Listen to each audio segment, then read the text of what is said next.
selaku insan yang bertakwa kepada Tuhan Yang Esa, patutlah kita mengucapkan puji syukur kepada Allah Subhanahu wa Ta'ala, Tuhan Yang Maha Esa, sehingga pada hari ini kita masih sempat hadir untuk mendengarkan budaya positif atau diseminasi oleh Ibu calon guru penggerak, Ibu Sri Gunanti Sutanani, yang sebentar lagi akan kita dengarkan. Acara pada hari ini adalah satu pembukaan, yang kedua doa yang dipimpin oleh Bapak Sahun yang sekarang sudah siap dengan batiknya. Yang ketiga kata sambutan dari ibu kepala sekolah. Yang keempat diseminasi budaya positif oleh Ibu Sri Gunanti, calon guru penggerak angkatan 10 Kabupaten Baringin Montong. Yang keempat tanya jawab, dan selanjutnya adalah penutup. Baiklah, untuk mempersingkat waktu, kami persilakan guru penggerak atas nama Bapak Satu Sarjana Pendidikan untuk melakukan doa bersama. Waktu dan tempat kami berikan.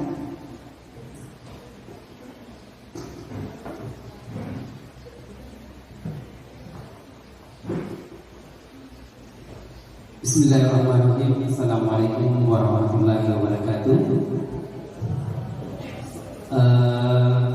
Sebelum melaksanakan atau melanjutkan kegiatan kita pada hari ini, yaitu tentang kegiatan teman kita ya, dengan judul diseminasi budaya positif.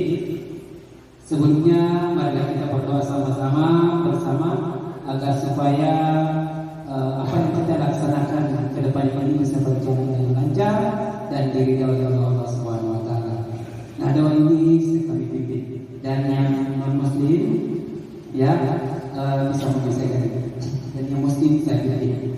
A'udzubillahi minasyaitonir rajim. Bismillahirrahmanirrahim.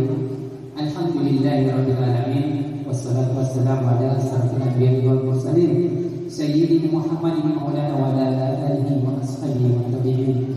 Allahumma inni a'udzubika minal kufri wal faqr. Allahumma afini fi badani. Allahumma afini fi sabili. Allahumma afini fi basari. La ilaha illa anta. Allahumma inni a'udzubika minal kufri wal faqr. Allahumma inni a'udzubika min adzabil qabri. La ilaha illa anta. Allahumma rabbana atina fid dunya hasanah wa fil akhirati hasanah wa qina adzabannar wa qina adzabannar wa qina adzabannar. Wa sallallahu ala sayyidina Muhammadin maulana wa ala alihi wa ashabihi ajma'in. Walhamdulillahi rabbil alamin. Amin. Terima kasih Bapak Ruslan Al-Mukarram, Bapak Satu Sarjana Pendidikan. Selanjutnya kita dengarkan kata sambutan dari Ibu Kepala Sekolah. Waktu dan tempat kami berikan.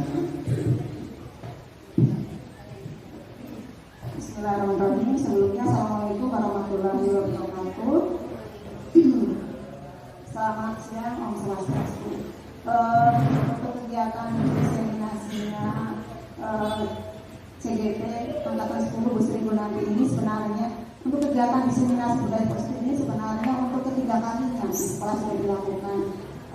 Tapi setidaknya untuk momen hari ini sebagai penguatan kembali bagaimana penerapan budaya positif di sekolah itu yang seharusnya mungkin selama ini sebenarnya sudah diterapkan sama guru-guru, sama tentu guru menerapkannya menyulitkan baik di dalam kelas maupun di dalam lingkungan di sekolah yang individual. Tentu kegiatan ini sebagai penguatan, misalkan guru-guru itu harus memposisikan sebagai, tentu yang ideal kan posisi kontrol sebagai manajer, tapi nanti untuk lebih jelasnya pemaparan materi kebetulan ada guru yang baru juga yang ketika baru masuk di sekolah kita ini, nanti untuk lebih jelasnya tentu pemaparan dari CGT-nya langsung untuk mengingatkan kembali apa sih budaya positif, namanya sudah diterapkan adalah tentu titik-titik sudah berjalan tapi mengendor lagi. Setidaknya setelah ada penguatan hari ini sama-sama untuk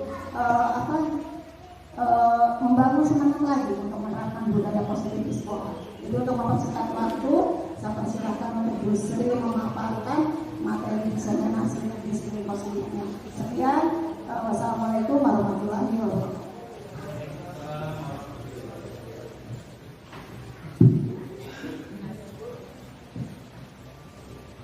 Assalamualaikum warahmatullahi wabarakatuh. Selamat siang.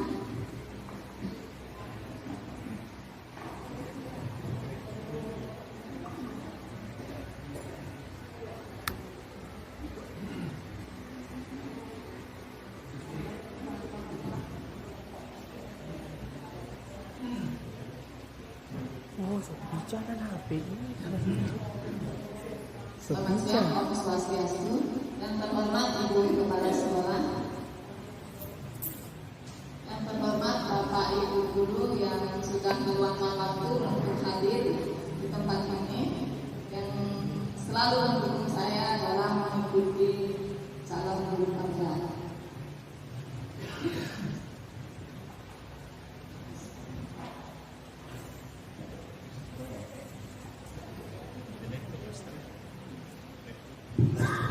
Latar belakangnya untuk budaya positif menurut Ki Hajar Dewantara menjelaskan bahwa tujuan pendidikan itu adalah menuntun segala kodrat yang ada pada anak-anak agar mereka dapat mencapai keselamatan dan kebahagiaan yang setinggi-tingginya baik sebagai manusia maupun anggota masyarakat. Jadi Bapak Ibu, kita sebagai guru itu hanya menuntun kodrat yang ada pada anak-anak. Sedangkan kodrat yang ada pada anak-anak itu sudah ada adalah kodrat alam dan kodrat zaman. Kita tidak dapat merubah mereka. Kita hanya menuntun karena kodrat alamnya itu sudah dimiliki.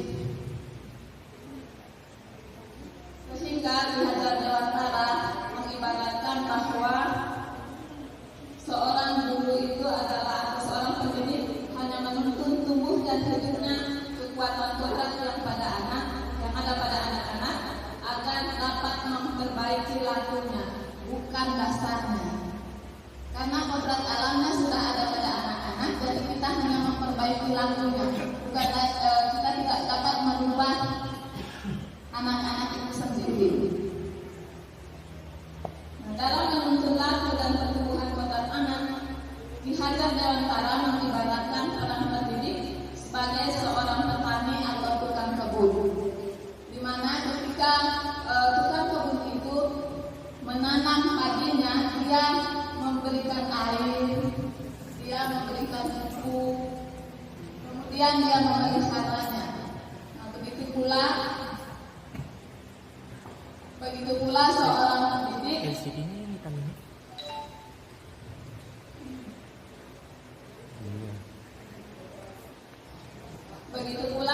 pendidik bahwa sekolah diibaratkan sebagai tanah tempat bercocok tanam, sehingga seorang guru atau seorang pendidik itu hanya perlu mengusahakan agar sekolah menjadi sebuah lingkungan yang menyenangkan, aman, nyaman untuk bertumbuh serta menjaga dan melindungi setiap murid dari hal-hal yang kurang bermanfaat, bahkan mengganggu perkembangan potensi murid. Jadi bagaimana kita seorang guru itu membentuk sekolah, membuat sekolah itu agar peserta didik atau murid itu bisa aman berada di sekolah, dia dapat belajar dengan nyaman. Kita bisa membentuk lingkungan sekolah yang nyaman, yang damai, agar anak-anak itu bisa nyaman belajar dan bersekolah di tempat kita. Nah, tanggung jawab seorang guru lah untuk menciptakan suatu lingkungan positif. Jadi untuk anak-anak itu bisa belajar dengan aman dan nyaman, maka tanggung jawab kita sebagai seorang guru untuk membentuk atau menciptakan lingkungan positif yang terdiri dari warga sekolah itu saling mendukung. Jadi kita sebagai warga sekolah satu dengan yang lainnya saling mendukung, saling berkolaborasi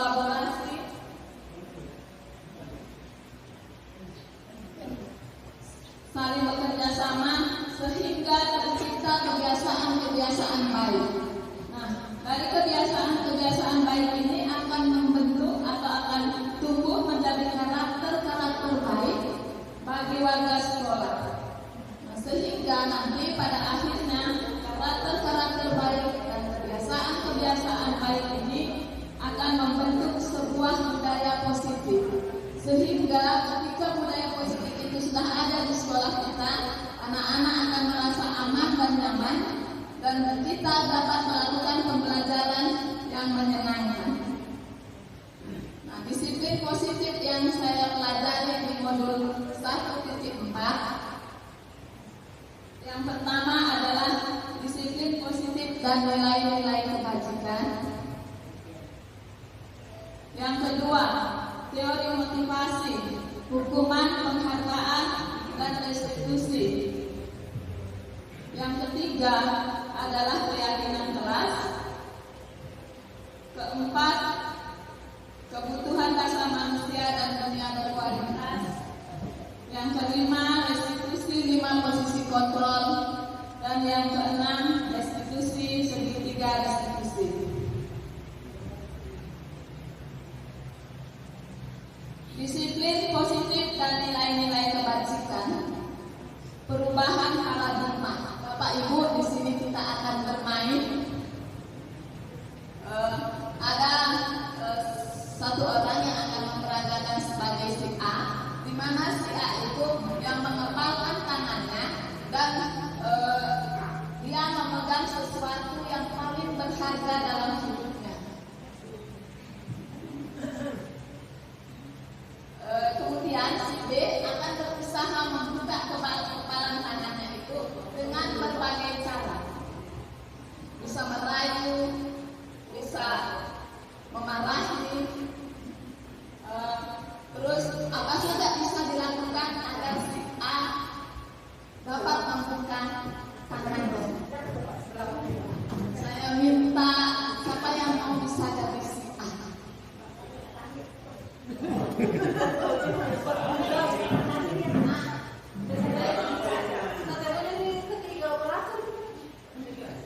Saya tunjuk yang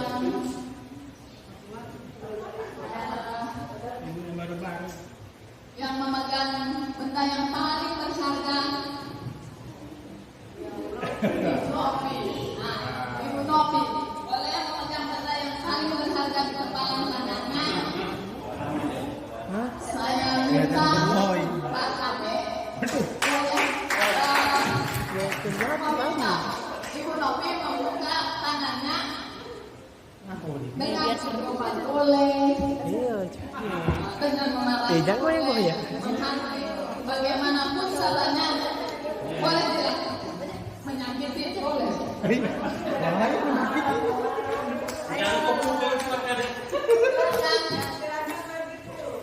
dulu Pak Kade. Boleh menulis apa di sekali kertas kecil. Itu adalah barang paling berharga. Jadi bagaimana langsung nanti setelah pada kamu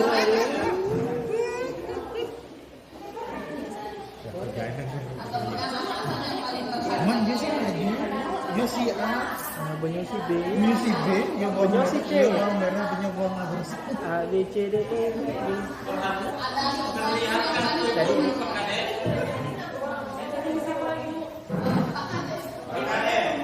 ada yang berusaha membuka, Membujuk kayu berarti. merayu. Jadi si Oi. Maju ke depan Pak Kade. Ayo, kan belum maju. Kan belum maju. Iya, memang yang merayu juga ke depan. Apa itu kita main? Bukan saya disuruh. Kita menganggap bahwa Ibu Nopi memegang sesuatu yang paling berharga dalam hidupnya. ATM.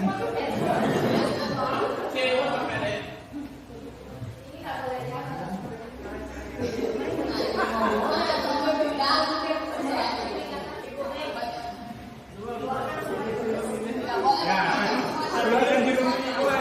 Jurusnya.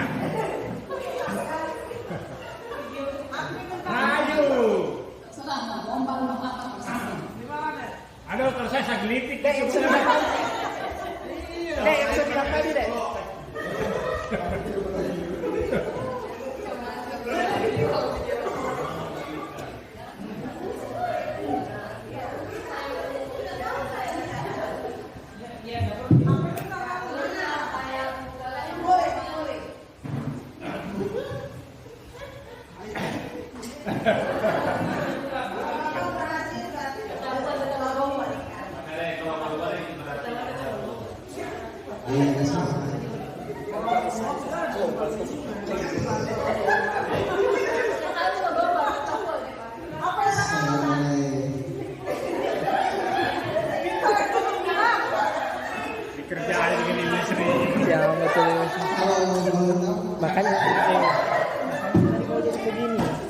licin juga sih dah.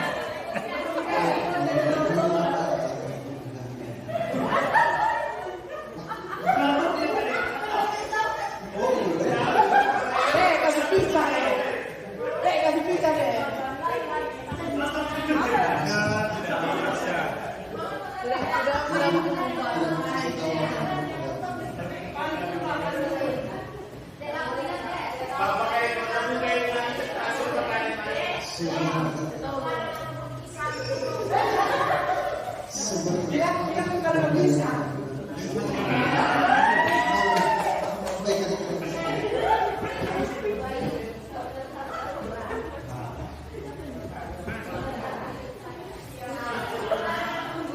Luar biasa.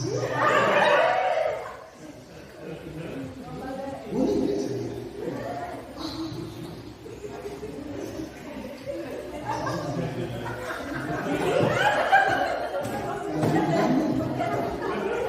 saya? Tidak tembus.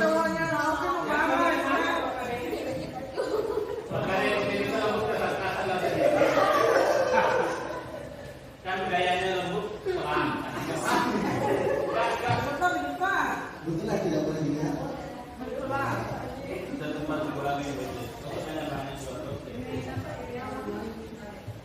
Kalau saya berusaha saya boleh. Dek, ada caranya saja itu, Dek.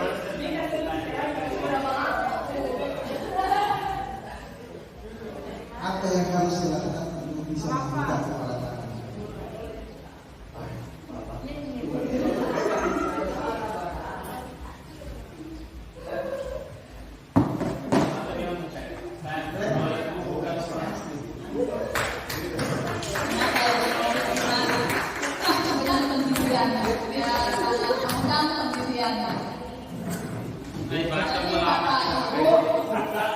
Dari praktek yang dilakukan di Novi, Dek, jadi goyang, Dek. kira-kira menurut Bapak Ibu apa yang sebenarnya apa yang Ibu Novi lakukan tadi? Oke, terima kasih banyak. Ya, jadi saya sekali lagi tadi penampilannya kedua cowok dan cewek di atas tadi. Ya, jadi yang saya lihat sekeras apapun usahanya Pak Kadek untuk menyuruh Pak Ibu Novi untuk membuka, kalau Ibu Novinya tidak mau membuka, tetap tidak akan terbuka. Sekeras apapun, ya seperti itu. Mungkin Ibu bisa menjelaskan kira-kira pelajaran apa juga yang bisa kita ambil di sini. Ada yang lain?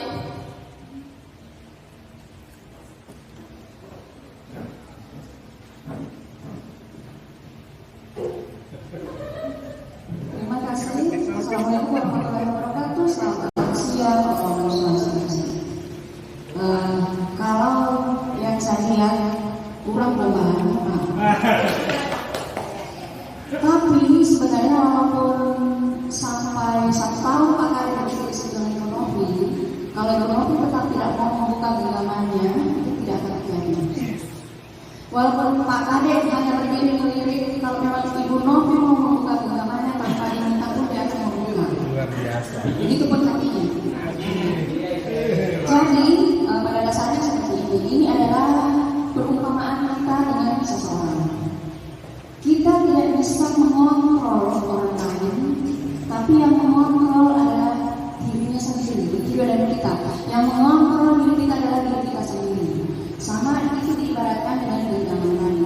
Jadi yang memegang kendali ini mau dibuka atau tidak adalah diri kita. Begitupun ketika kita dengan anak-anak, dengan peserta didik, karena kita di posisi guru, maka kita harus memposisikan bahwa bukan dari kita mereka mau melakukan sesuatu, tapi dari dalam diri murid tersebut, sehingga murid bisa bergerak. Demikian Ibu, terima kasih. Terima kasih Pak Sahrul dan Ibu Sumiati yang sudah terdapat. Jadi Bapak Ibu, kontrol yang tadi itu adalah Ibu Novi sebagai pemegang kontrol untuk dirinya sendiri. Jadi apapun yang dilakukan Pak Kadek tidak akan berhasil. Jadi teori kontrolnya di sini menurut ya dengan Gosen itu ada 3 teori kontrol. Yang pertama adalah teori kontrol guru.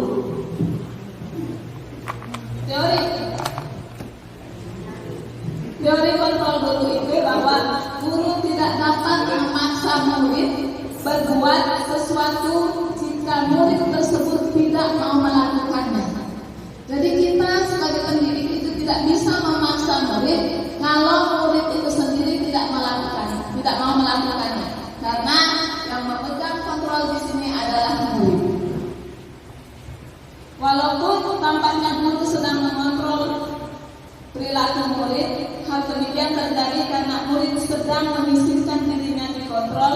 Saat itu bentuk kontrol guru menjadi kebutuhan dasar yang dipilih oleh murid. Ketika tadi jika Ibu Novi membuka tangannya, berarti dia memberikan peluang untuk adik mengontrol dirinya.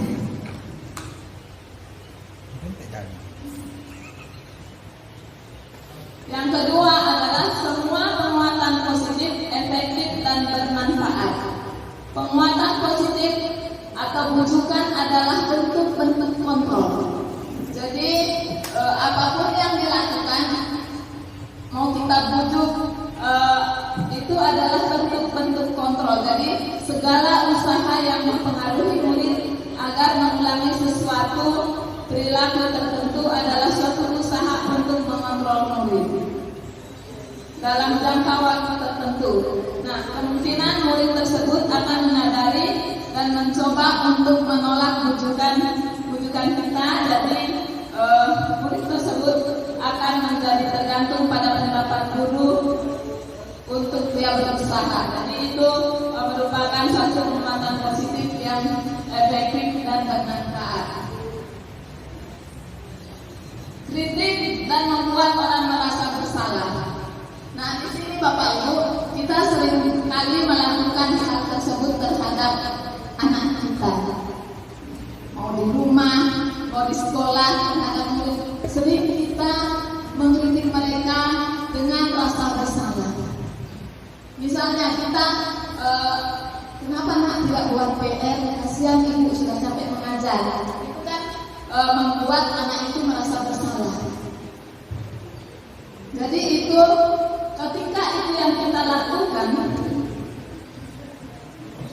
maka menggunakan kritik dan rasa bersalah untuk mengontrol murid itu menunjukkan identitas gagal. Kenapa dikatakan menunjukkan identitas gagal? Karena mereka belajar untuk merasakan bahwa diri mereka itu merasa buruk. Saya sudah membuat diri saya sedih.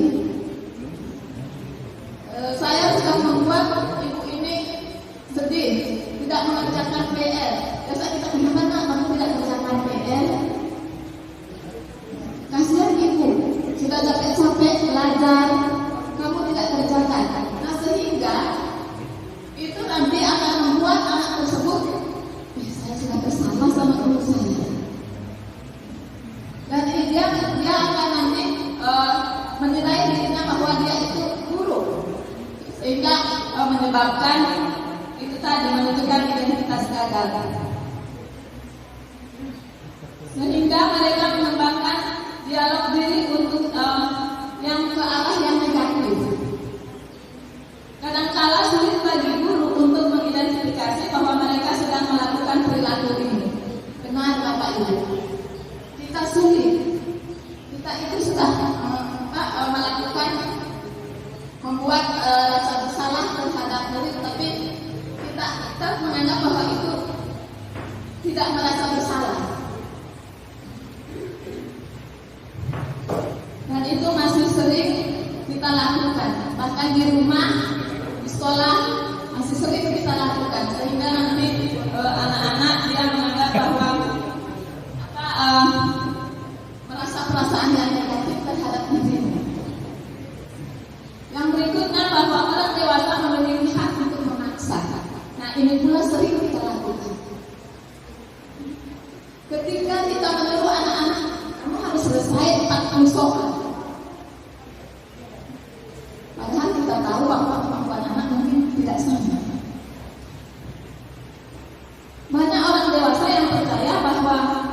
memiliki tanggung jawab untuk membuat murid-murid berbuat hal tertentu. Apa yang dilakukan dapat diterima. Jadi menurut kita bikin 40 soal, kita berharap anak-anak itu mampu mengerjakan. Selama ini ada sebuah kemajuan berdasarkan sebuah pengukuran kinerja. Pada saat itu pula orang dewasa akan menyadari bahwa perilaku memaksa tidaklah efektif untuk jangka waktu panjang. Nah, kalau kita selalu memaksa seperti itu, mungkin anak-anak akan kerja soal, tapi dalam hatinya gontok-gontokan apa? Enggak dia, enggak semangat. Itu kalau banyak masih soal dengan kita. Sehingga nanti akan ada hubungan yang tidak baik. Kalau kita selalu melakukan pemaksaan kepada murid, hubungan tidak baik akan terjadi sehingga bisa jadi muncul sebuah hubungan permusuhan antara guru dengan murid. Permusuhannya bagaimana, tapi akan muncul dalam hatinya yang tidak senang. Berikutnya, bagaimana seorang bisa berubah dari paradigma stimulus respon kepada pendekatan teori kontrol. Jadi menurut Stephen R. Morphy mengatakan bahwa bila kita ingin membuat satu kemajuan perlahan, sedikit-sedikit ubah sikap atau perilaku Anda. Namun bila kita ingin memperbaiki cara-cara utama kita, maka kita perlu mengubah kerangka acuan kita. Ubahlah bagaimana Anda melihat dunia, bagaimana Anda berpikir tentang manusia, ubah paradigma Anda, skema pemahaman dan penjelasan aspek-aspek tertentu tentang realita. Jadi di sini ditampilkan stimulus respon dan teori kontrol. Stimulus responnya bahwa realita kebutuhan kita itu sama. Teori kontrolnya bahwa realita kebutuhan kita itu berbeda. Kebutuhan guru dengan murid itu stimulus kontrolnya berbeda. Tapi menurut kita stimulus responnya itu sama. Semua orang memiliki hal yang sama. Teori kontrolnya setiap orang memiliki gambaran yang berbeda. Kita mencoba mengubah orang agar berpandangan sama dengan kita. Teori kontrolnya kita berusaha memahami pandangan orang lain tentang dunia. Selanjutnya dan seterusnya. Kemudian tujuan dari disiplin positif itu adalah menanamkan motivasi yang ketiga pada murid-murid kita, yaitu untuk menjadi untuk menjadi orang yang mereka inginkan dan menghargai diri sendiri dengan nilai-nilai yang mereka percaya ketika murid-murid kita memiliki motivasi tersebut, yaitu bahwa kita berusaha memahami pandangan orang lain tentang dunia. Jadi kita berusaha melihat pandangan kita memandang murid kita seperti pandangan mereka. Kita tidak bisa memaksa kehendak kita. Nah, motivasi ini mereka telah miliki. Jika motivasi itu mereka miliki, maka murid-murid kita memiliki motivasi intrinsik. Nah, motivasi intrinsik ini adalah berdampak jangka panjang. Dia melakukan hal tidak menunggu penghargaan, tetapi sesuai dengan yang tumbuh dalam diri mereka. Hukuman atau hadiah itu tidak akan berpengaruh bagi mereka ketika murid-murid kita memiliki motivasi intrinsik. Mereka akan tetap berperilaku baik dan berlandaskan nilai-nilai kebajikan, karena mereka ingin menjadi orang yang menjunjung tinggi nilai-nilai yang mereka hargai dan untuk mencapai suatu tujuan mulia.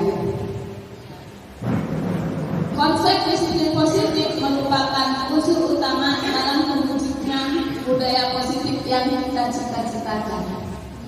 Tentu hal ini juga yang sekolah kita inginkan, agar murid-murid di sini mempunyai motivasi intrinsik sehingga mereka bisa mewujudkan budaya positif seperti yang kita inginkan.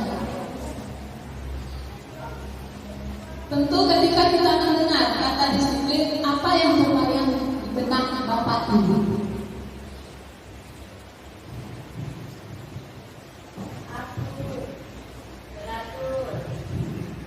Teratur,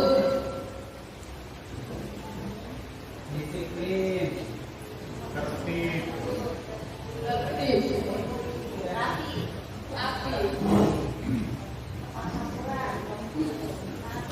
taat pada aturan.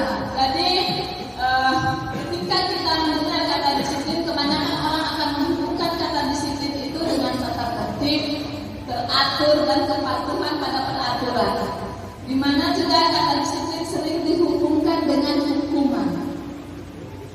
Ketika anak-anak atau murid-murid kita tidak mentaati disiplin atau peraturan, dia akan kena sanksi. Dan hal ini pun sering kita masih lakukan.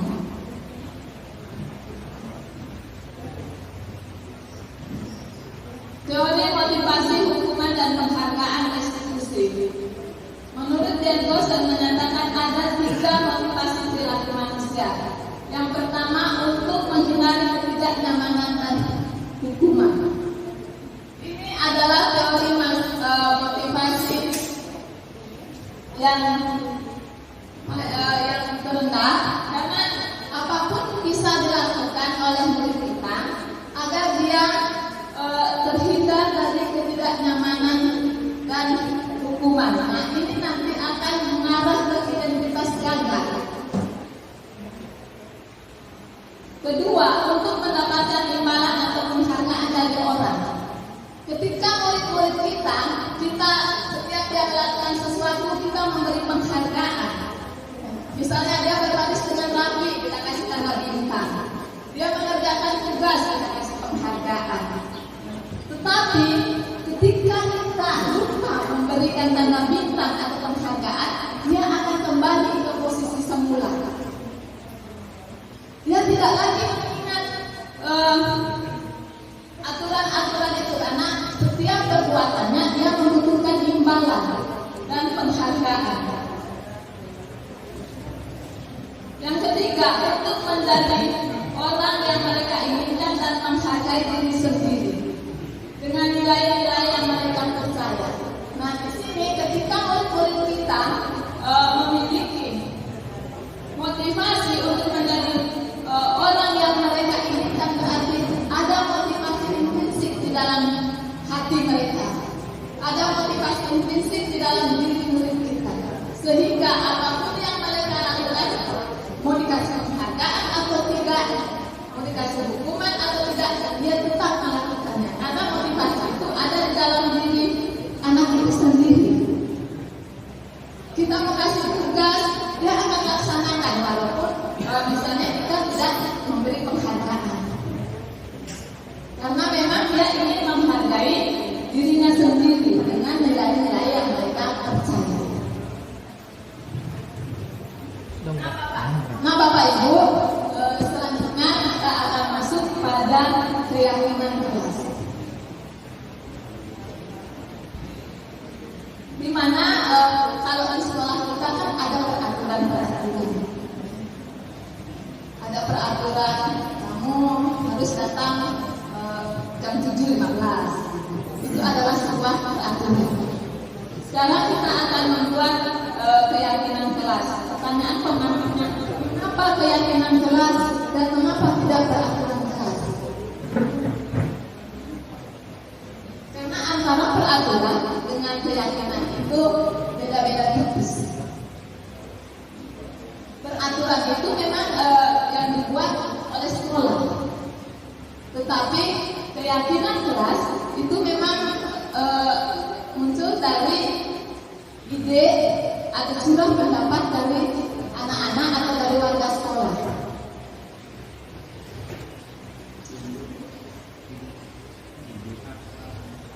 Keyakinan kelas, di mana nilai-nilai keselamatan atau kesehatan inilah yang kita sebut suatu keyakinan, yaitu nilai-nilai kebajikan universal yang disepakati secara tersirat dan tersurat, terlepas dari latar belakang suku, negara, negara, bangsa maupun agama, nilai-nilai kebajikan itu bahwa menekankan pada keyakinan seseorang akan lebih memotivasi diri sendiri. Kalau keyakinan keras, seseorang akan lebih bergerak dan semangat untuk menjalankan keyakinannya. Karena yang buat itu adalah mereka sendiri, yang menyepakati itu adalah mereka sendiri. Daripada hanya sekedar mengikuti serangkaian peraturan yang hanya tertulis tanpa makna. Jadi terkadang kita membuat peraturan itu ada anak-anak tidak mentaatinya. Kadang masih ada juga yang menyimpang, yang lalai dengan peraturan. Tetapi kalau keyakinan, karena memang keyakinan itu seorang akan lebih semangat dalam menjalankannya. Murid-murid itu demikian, mereka perlu mendengarkan dan memahami arti sesungguhnya tentang peraturan-peraturan yang diberikan. Apa nilai-nilai kebajikan di balik peraturan tersebut? Apa tujuan utamanya dan menjadi tidak tertarik atau takut sehingga hanya sekedar mengikuti serangkaian peraturan? Terkadang Bapak Ibu, anak-anak kita kalau tidak datang jam 7.15 mendapat hukuman atau mendapat konsekuensi. Karena memang peraturan itu dibuat. Jadi dia hanya akan sekedar mengikuti peraturan tanpa memahami tujuan mulianya.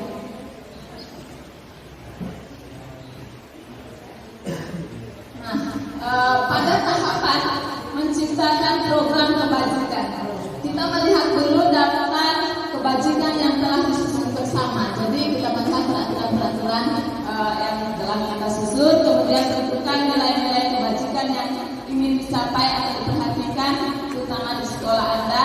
Sudah terdapat dalam kelompok, sempurnakan beberapa daftar nilai kebajikan yang utama.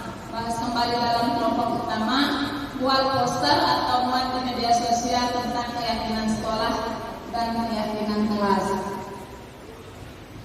Pembentukan keyakinan sekolah atau kelas. Keyakinan kelas itu bersifat lebih abstrak daripada peraturan yang lebih rinci dan konkret. Jadi kalau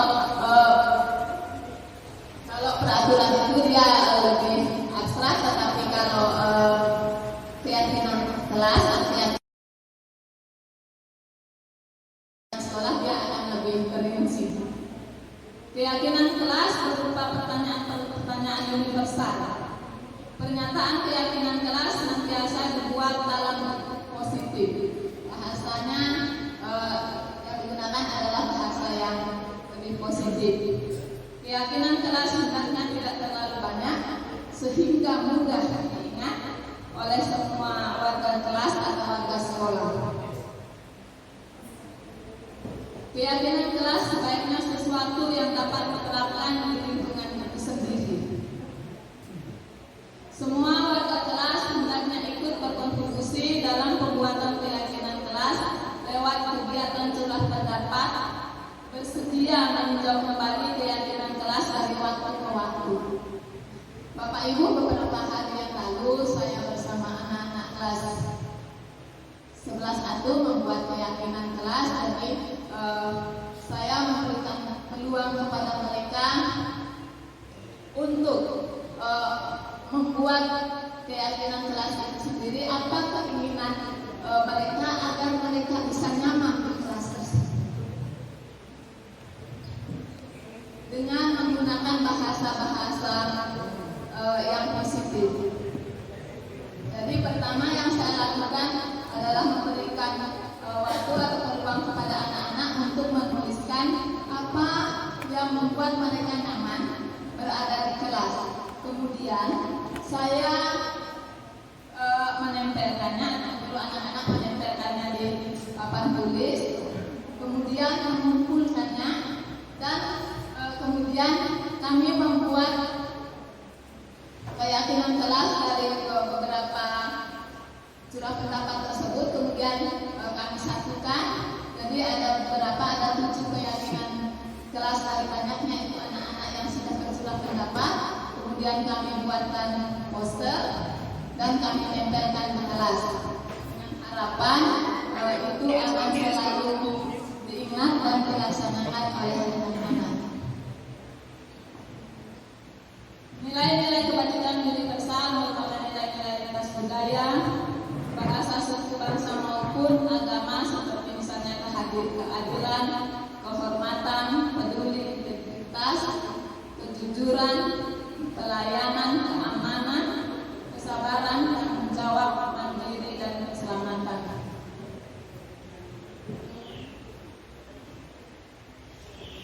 Nah, di sini ada peraturan dan ada nilai kebajikan yang dituju. Misalnya peraturan itu yang dengan kembalikan barang ke tempatnya. Itu adalah seperti peraturan pemerintah, kembalikan barang ke tempatnya.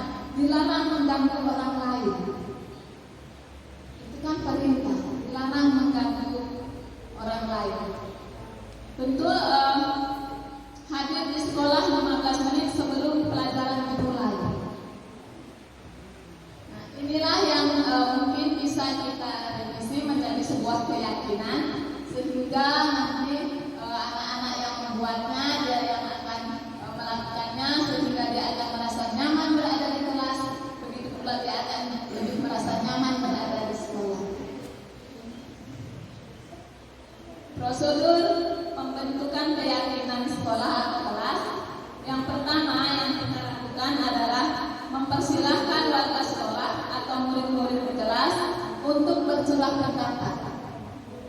Jadi seperti tadi yang saya ceritakan, mereka menuliskan pendapat mereka tentang apa yang membuat atau apa keinginan mereka supaya mereka nyaman berada di kelas. Kemudian kita mencatat semua masukan-masukan para murid atau warga sekolah di papan tulis. Nah, kemudian kita susun keyakinan kelas sesuai dengan prosedur.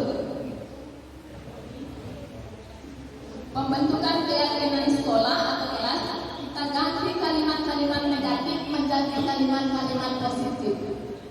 Seperti contoh, kalimat negatif, jangan berlari di kelas atau di teras. Bisa kita ganti menjadi kalimat positif, berjalan di kelas, berjalanlah di kelas atau di koridor. Jadi seolah-olah tidak ada perintah. Sama seperti tadi, diharuskan datang jam 7.15. Mungkin bisa kita menggunakan bahasa-bahasa yang positif, datanglah tepat waktu. Jadi itu nanti akan memotivasi. Jadi ada motivasi intrinsik di dalamnya. Karena yang buat itu mereka, dengan sadar mereka buat seperti itu.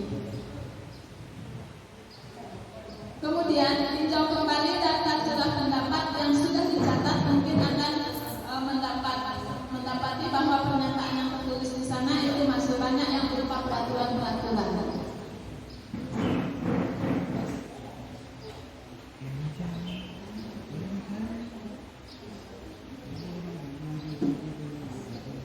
Selanjutnya, ajak warga sekolah atau murid untuk menemukan nilai kebajikan atau keyakinan yang dituju dari peraturan tersebut. Contohnya, berjalan di kelas, dengarkan guru, datang tepat waktu, itu berada di bawah satu payung keyakinan. Kebajikan universalnya itu adalah saling menghormati.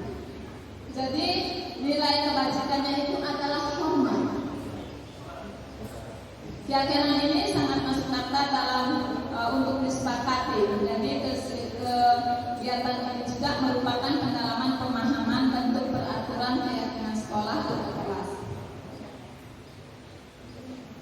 Kemudian setelah kita membuat keyakinan kelas ini, beberapa waktu kemudian bisa kita tinjau kembali peraturan itu untuk beberapa keyakinan, dan jumlahnya jangan terlalu banyak. Kalau terlalu banyak susah diingat. Jadi kita buat 3 sampai 7 dengan bahasa yang ringan sehingga mudah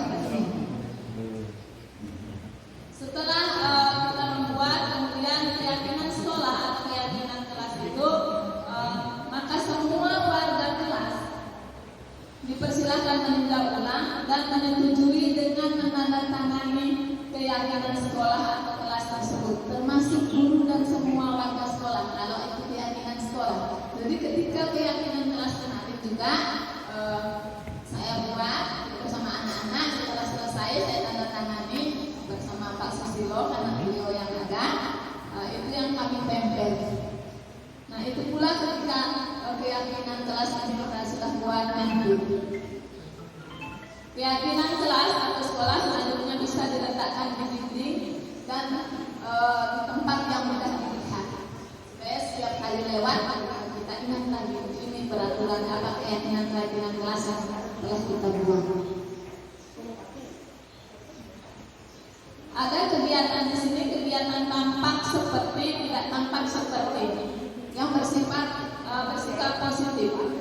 Tampak seperti hadir di sekolah sebelum pelajaran dimulai. Tidak tampak itu sering hadir terlambat.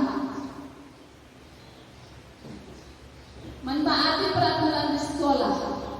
Tidak tampak tidak mentaati peraturan sekolah. Tampak seperti bertanggung jawab dan mengembalikan benda yang dipinjam. Tidak tampak sering tidak bertanggung jawab untuk mengembalikan benda yang dipinjam.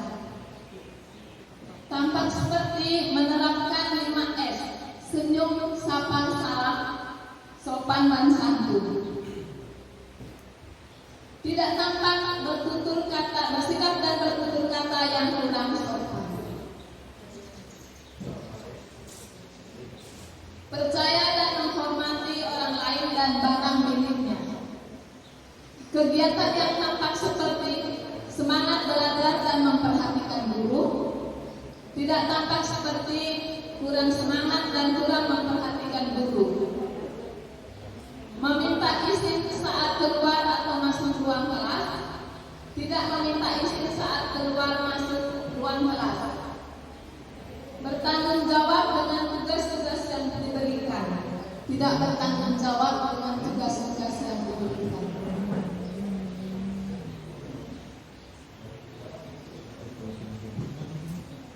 Kegiatan tugas saya dan tugas kamu. Di sini ada tugas murid dan tugas guru.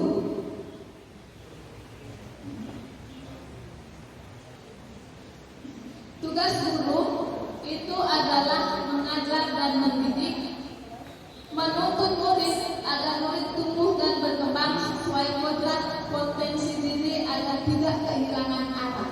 Jadi sesuai dengan tujuan pendidikan yang digunakan oleh pengajar Dewan Pala.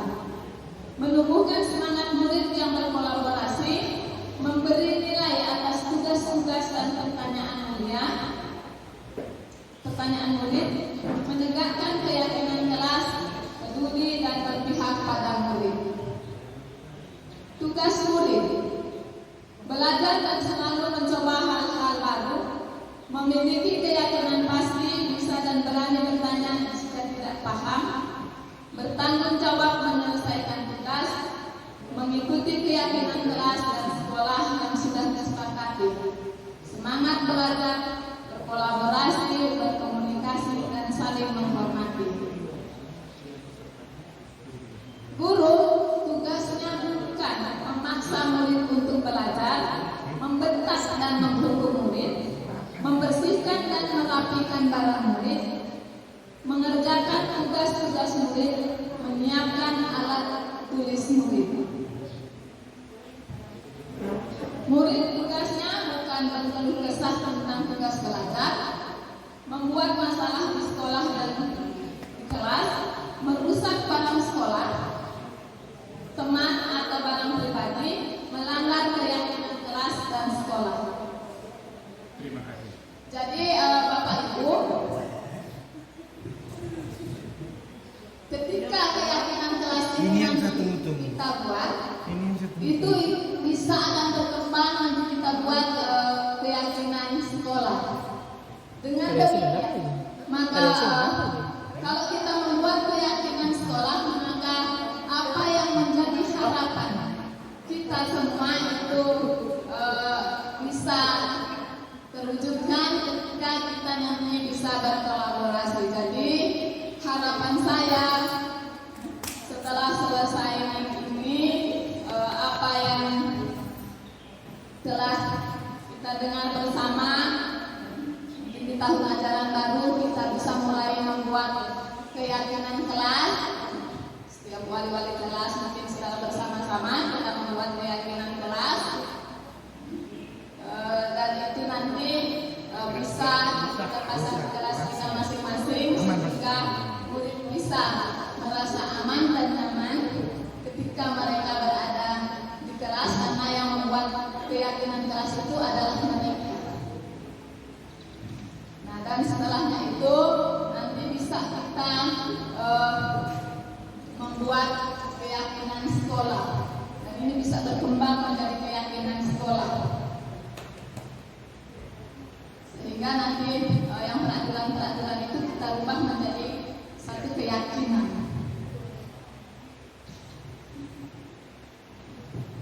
Itu yang bisa saya sampaikan. Terima kasih.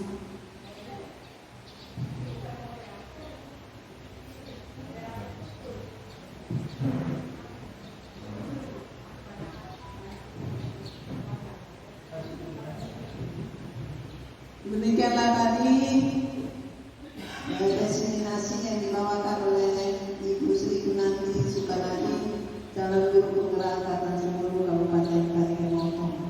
Kita berikan aplaus pada Ibu Sri Gunanti.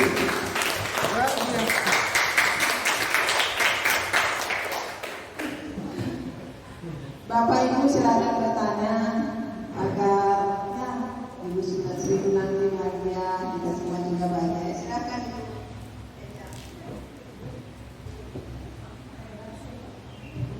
Nah, ini keyakinan sekolah ini. Belajar keyakinan sekolah. Ya, Assalamualaikum warahmatullahi wabarakatuh, dan selamat siang. Terima kasih atas kesempatan yang diberikan kepada saya. Menanggapi tadi yang harus disampaikan, kita tidak boleh memaksakan atau yang mulia memaksa ya. Di dalam sekolah ini saya sering merasa memaksa, apalagi di kegiatan atau ibadah dan mapel agama. Yang saya tanyakan, bagaimanakah yang harus saya lakukan agar saya tidak terkesan memaksa anak-anak dalam beribadah, terutama mungkin melaksanakan ibadah dalam agama saya, sholat zuhur mungkin secara berjamaah di sini, karena melihat anak-anak saya di sini memang luar biasa, sedangkan dipaksa saya belum bisa, apalagi hanya saya membiarkan saja seperti itu. Terima kasih. Bapak Ibu, dari pertanyaan Ibu Eca, adakah yang bisa memberi penjelasan? Ya, terima kasih banyak. Nama saya Sarung. Jadi saya akan mencoba untuk menanggapi sedikit dan memberikan sedikit tanggapan dari pertanyaan Ibu Yesra tentang beliau ini sering marah-marah saat menyuruh anak-anak untuk melaksanakan ibadah sholat. Ya. Nah, di sini kita kan dituntut bagaimana bisa menyuruh mencari jalan lain, bagaimana supaya kita tidak bisa marah. Ya kan? Bukan cuma marah satu-satunya cara untuk menyuruh anak kita. Ada banyak cara supaya anak itu bisa melaksanakan sholat. Ya, seperti yang disebutkan tadi Ibu Sri Gunanti, ada bujukan, ya, seperti itu. Ya, ada kritikan yang saya dengar tadi, tapi nanti itu tidak ada hubungannya. Ya, jadi di sini yang harus kita lakukan kalau menurut saya mencari jalan lain, mungkin dengan bujukan atau melakukan pendekatan secara personal dengan anak-anak kita. Sekian, kurang lebihnya mohon dimaafkan. Assalamualaikum warahmatullahi wabarakatuh. Terima kasih Pak Sabtu.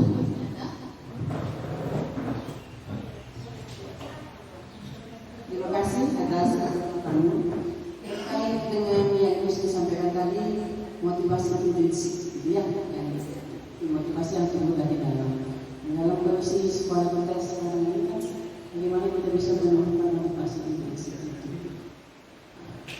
Terlebih di kelas 11 TSM lah yang sangat bagus yang tadinya yang bisa dikatakan bahwa jangan mengerjakan sesuatu hanya untuk memperoleh sesuatu, kan? Artinya kita memberikan tugas berarti mereka mengharapkan nilai. Sedangkan kita memberikan tugas saja untuk diberikan nilai saja mereka tidak mengerjakan. Bagaimana kita mengupayakan upaya apa yang harus kita lakukan supaya bisa tumbuh motivasi intrinsik itu. Saya terima kasih. Terima kasih. Assalamualaikum warahmatullahi wabarakatuh. Saya di sini sebagian mencatatkan. Saya akan berusaha sharing pendapat tentang apa yang saya tahu. Kebetulan kami berempat baru saja menyelesaikan kegiatan guru penggerak, terutama yang PT 4 di depan itu. Ketika kami kemarin menempuh pendidikan guru penggerak, materi ini sudah kita dapatkan dan insya Allah akan kembali dengan Bapak Ibu semua. Nah, kita sama-sama bergerak dengan semua ini. Soal bagaimana supaya saya tidak marah lagi menyuruh anak-anak sholat. Terus bagaimana supaya kelas 11 TSM ini tidak teriak-teriak kita untuk mengerjakan tugas, bukan hanya TSM, muridku juga saya di wali kelas itu seperti itu di perwalianku di grup ibu sudah bapak sengaja namanya, tetap tidak muncul bahwa tugasnya. Jadi betul yang aku bilang bahwa yang harus dilakukan adalah bagaimana menggali motivasi intrinsik. Motivasi itu harus berasal dari dalam diri murid tersebut, sama yang diperhatikan tadi antara si bujang dan si perawan depan itu tidak akan mau buka kalau bukan maunya. Sehingga apa yang harus kita lakukan? Kalau misalnya di bidang bagaimana waktu itu tidak dipaksa untuk sholat, ini adalah menjadi tanggung jawab lebih yang memegang materi agama, tapi bukan kita yang bukan memegang materi agama itu lepas tangan, tapi tanggung jawab kita bersama. Tapi ada nilai lebih di materi agamanya. Bagaimana menanamkan bahwa sholat itu bukan sesuatu yang, walaupun ini kita hanya berapa jam di sekolah ya, bukan sesuatu yang harus disuruh boleh dilaksanakan. Harus ada kesadaran dari dalam untuk melaksanakan itu, sehingga kita sebagai guru di sekolah hanya berusaha mengingatkan, karena manusia adalah tempatnya salah, tempatnya lupa dan sebagainya. Sehingga tidak lagi ada hal-hal negatif yang keluar dari mulut kita. Hai aku dan sebagainya. Yang kan tadi calon guru penggerak kemarin kita melakukan hal yang berbau negatif. Harusnya semua positif. Jadi mungkin itu salah satu yang bisa kita lakukan adalah ketika materi agama itu dilaksanakan di sekolah, lebih melakukan penyiraman rohani. Bukan hanya yang beragama Islam, yang beragama sahabat pun saya sudah tidak pernah melakukan kegiatan ibadah ketika di jam istirahat sholat untuk sholat zuhur. Sehingga itu menjadi tanggung jawab kita bersama. Bagaimana kita menghidupkan itu kembali? Jadi mungkin adalah perbanyak kegiatan-kegiatan keagamaan sehingga murid lebih menyadari dirinya bahwa ternyata ada kewajiban yang harus saya kerjakan tanpa disuruh. Jadi itu yang kita lakukan, bagaimana menggali motivasi intrinsik dari dalam anak, kesadaran dari dalam anak supaya mereka melakukannya dengan sendirinya. Kita hanya berusaha nanti mengingatkan, dan itu harus dilakukan secara konsisten. Kalau kita hanya melakukannya hari ini berapi-api semangat 45, kemudian makin hari makin turun, bulan kedua sudah hilang juga. Karena apapun yang dilakukan tanpa konsisten itu tidak akan berguna. Hanya akan bagus di awalnya. Jadi itu langkah awal yang kita lakukan adalah bagaimana mendekati hati anak kita, supaya bagaimana melakukan penyiraman rohani kepada mereka, supaya sadar bahwa itu bukan sesuatu yang harus dicari mereka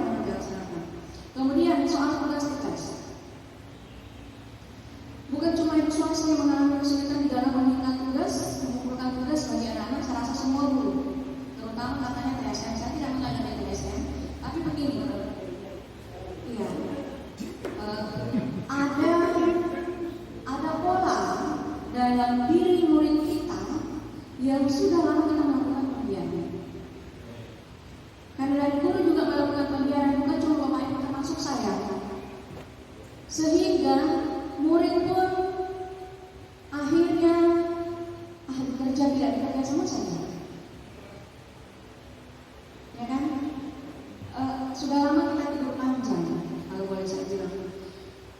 Mungkin kita bersama perlu merubah sesuatu di dalam proses pembelajaran kita, sehingga ketika tugas berikutnya belum diberikan, tugas ini harus selesai. Tugas 1 belum selesai, ada lagi tugas 2, tugas 3, akhirnya menumpuk. Sebenarnya ini yang tugasnya menumpuk itu rata-rata pada anak yang indisipliner, kadang jarang datang, suka bolos, seperti itu. Sehingga mungkin ada kita dari guru pemanage, di guru matematika, bagaimana usahanya kita, bagaimana apa yang harus kita lakukan supaya sebelum tugas berikutnya diberikan, tugas yang satunya harus selesai. Jadi bagaimana kita menyadarkan mereka bahwa apa yang mereka lakukan itu adalah untuk kebaikan mereka. Jadi seperti itu. Mungkin nanti kita perlu, walaupun tidak dapat ya saling curhat karena apa kok bikin di kelas supaya aman. Tahu apa Pak Sarul, apa ya Pak Sarul bikin di kelas supaya saya jangan rajin. Bapak tidak pernah bersuara di grup soal anak-anak yang tidak punya tugas. Jadi seperti itu. Terima kasih. Ada yang singkat. Saya tambahkan sedikit, tentu saya tangkap tadi harapannya CGP adalah apa harapannya tadi Bu Sri untuk wali kelas untuk membuat keyakinan kelas di kelas masing-masing. Jadi sebagai pimpinan tentu saya akan merespon dari pihak yang paling atas dulu. Kalau saya sebagai pimpinan merespon untuk menerapkan kedisiplinan diri terhadap guru-guru, tentu dengan membuat kesepakatan dengan guru-guru, entah itu bentuknya setiap hari ini mengikuti upacara atau apapun, karena saya punya guru itu terus saja yang setiap hari Senin ikut. Bahkan satu semester ada yang mukanya tidak pernah saya lihat sama sekali. Terus yang kedua, untuk OSIS terutama, tentu OSIS bentuk implementasinya untuk budaya positif di sekolah adalah membuat keyakinan sekolah bersama OSIS. Tentu keyakinan itu, keyakinan sekolah itu muncul dari mereka sendiri supaya tertanam tanggung jawab atau muncul motivasi dari dirinya sendiri. Salah satunya tadi untuk menjawab pertanyaannya Bu Eca, contoh misalkan dalam keyakinan sekolah yang disusun bersama kesiswaan, boleh di situ ada kalimat positif yang selalu melaksanakan ibadah di sekolah, misalkan untuk muslim ya sholat zuhur, untuk agama yang lain yang Kristen atau Hindu tentu melaksanakan ibadah juga. Jadi setiap anak-anak itu tidak melakukan, diingatkan terus, itulah supaya tidak lari dari tadi yang namanya proses restitusi. Itu sudah dibentuk, diingatkan dengan cara restitusi, dengan diingatkan saya apa yang sudah disepakati keyakinan sekolah yang sudah ada di sana. Salah satunya itu karena tidak dilaksanakan, berarti kamu melanggar yang mana, kan sudah banyak belajar tentang restitusi. Terus untuk tadi wali kelas tentunya membuat keyakinan kelas, wali kelas bersama anak-anaknya di dalam kelas perwaliannya. Terus untuk guru-guru mata pelajaran buatlah juga kesepakatan tadi untuk menjawab pertanyaannya Bu Suhasini. Buatlah kesepakatan karena sudah ada dari sekolah dan ini supaya anak-anak tidak terlalu banyak yang diingat. Buatlah sedikit, misalkan di pelajarannya Bu Suhasini setiap pelajaran PKN datang tepat waktu, misalkan kalau 15 menit tidak salah dikasih konseling datang tepat waktu. Terus selalu mengumpulkan tugas atau apa supaya di situ kalau misalkan sudah membuat kesepakatan keyakinan seperti itu tapi tidak dilaksanakan, terus direstitusi terus, diingatkan terus. Lama-lama itu akan muncul sendiri. Kan tadi yang ditanya sama baca bagaimana caranya. Jadi buatlah keyakinan dengan anak-anak yang mengarah ke situ supaya kalau tidak dilaksanakan, ingatkan terus dengan cara restitusi tentu dengan bahasa yang positif. Berarti hanya sekedar mengingatkan, bukan memukul. Bukan memukul, tidak boleh. Ya, itu sih. Untuk implementasinya karena tadi Bu Sri mengajak, tentu saya harus merespon kegiatan positif ini sih supaya betul-betul diterapkan di dalam sekolah. Tidak hanya guru ke siswa dan ini tentu nanti dari sekolah itu punya guru, jangan siswa terus yang ditanya tapi ternyata gurunya tidak melaksanakan. Itu supaya semuanya berjalan. Terima kasih Bu.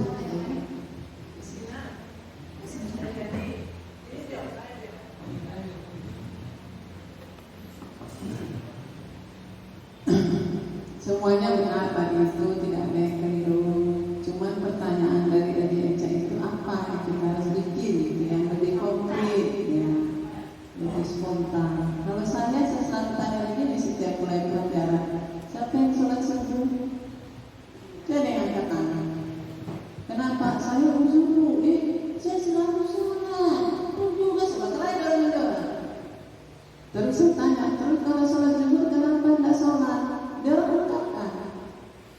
musolanya orang ibu kotor, baru ibu orang selalu diganggu laki-laki. Kenapa bisa? Tidak ada guru ibu di situ, jadi rentak kok. Tidak guru biasa tuh. Nah, itu tujuannya kepada siapa? Kepada kita. Lalu kita mau marah, tanda tanya. Kemana kita? Guru itu mengatakan, loh, ibu berapa? Salat zuhur. Lalu saya mengatakan, ibu salat zuhur di sini. Padahal mereka salat zuhur, iya bu, di sini bersih. Ibu, orang dilarang salat zuhur di sini. Jadi terus sudah ada di sini. Terus semua di musola. Bilang sama gurunya, Pak, anak di musola kotor. Ih, daripada kalau 5.000 dicatat. Nah, sudah dicatat, tanda kutip. Seperti itu. Bu, tidak ada macam-macam orang yang itu kan. Seharusnya kita membuat solusi. Tapi karena kita belum berkolaborasi, seperti itu. Sama seperti mohon maaf. Kan kemarin saya janji yang tidak kumpul tugas tidak bisa ikut ujian laporan. Ternyata itu terhapus. Bahkan baru tadi saya dengar ada kelas 11 TSS tidak ikut ujian laporan. Apakah ada laporannya ke panitia? Tidak ada. Itulah terputus kolaborasi antara kita semua sehingga tidak terjadi satu bahasa. Nah, ini sebenarnya ya tidak paham. Dan seterusnya. Jadi agak enteng. Jadi dalam hal ini kita sendiri sebagai guru kan repot kalau guru sebut satu. Apa yang kita lakukan?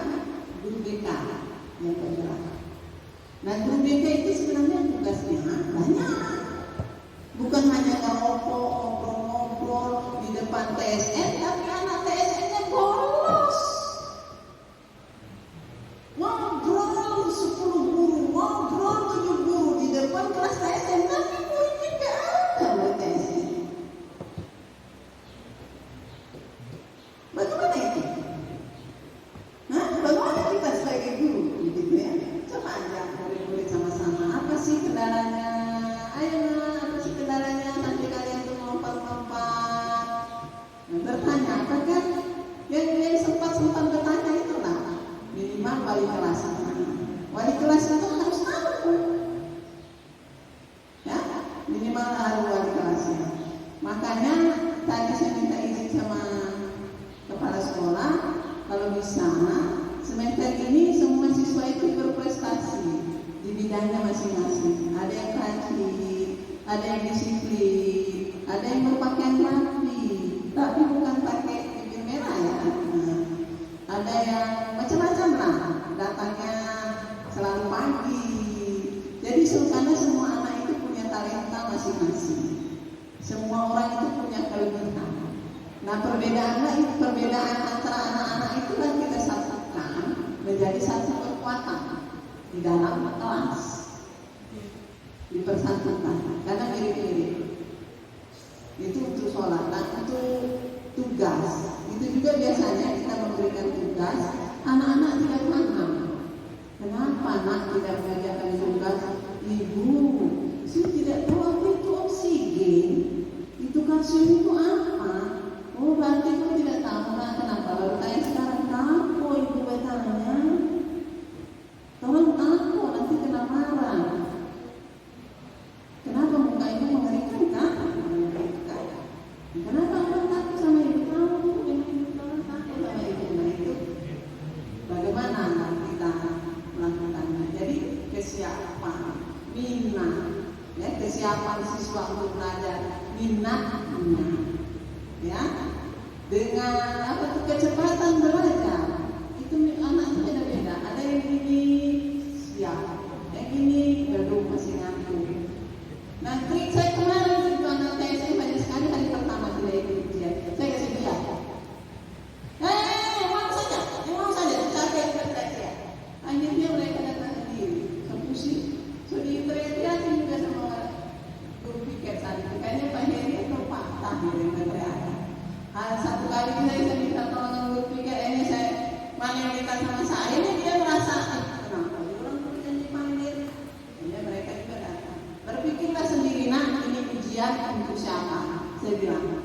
Saya bilang begitu, berpikirlah sendiri nak, ini ulangan semester ini untuk siapa?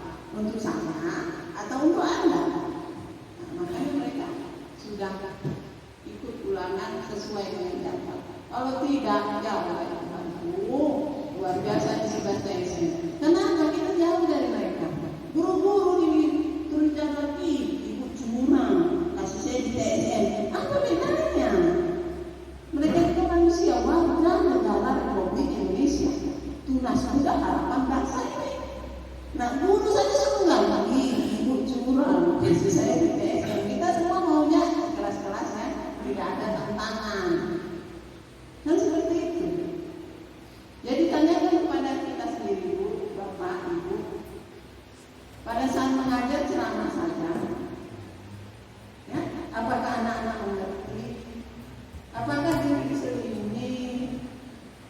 Nah, sehingga anak-anak bahagia, senang dengan apa? Dengan kita. Seperti Ibu Sinan lagi ada guru Sipulana, anak-anak senang dengan guru Pulana. Karena katanya cara mengajar ini baru begitu katanya Ibu Sinar ya. Ya, nah di kelas itu dulu.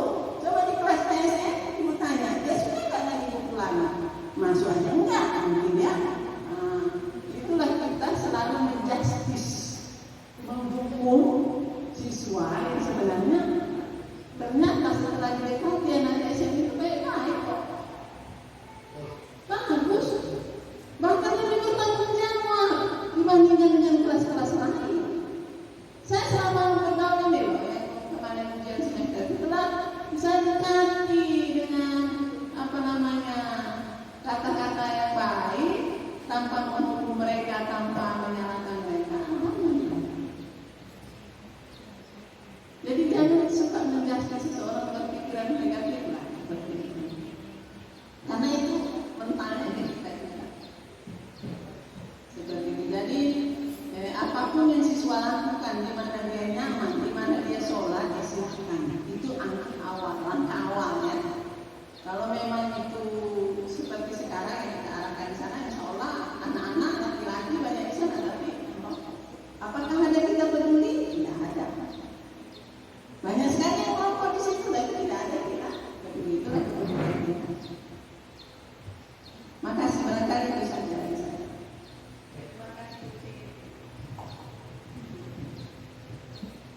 Jadi terima kasih Ibu dan Bapak yang sudah menyampaikan pendapatnya.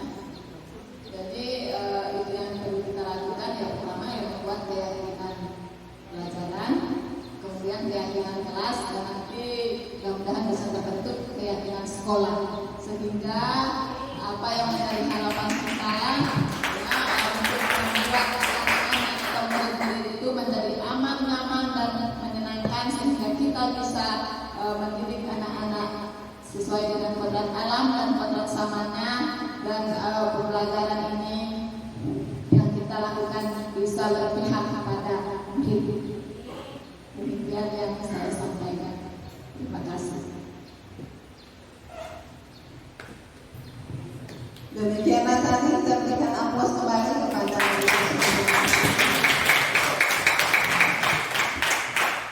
Bapak Ibu Dewan Guru SMK Negeri 1 Bandung Selatan, terutama Ibu Kepala Sekolah. Terima kasih atas dukungannya, atas tercapainya kegiatan ini. Semoga apa yang disampaikan, materi atau modul yang disampaikan oleh Ibu Sri Junanti bisa kita laksanakan secara bertahap, berproses, kontinu, tanpa ada kata tapi pasti.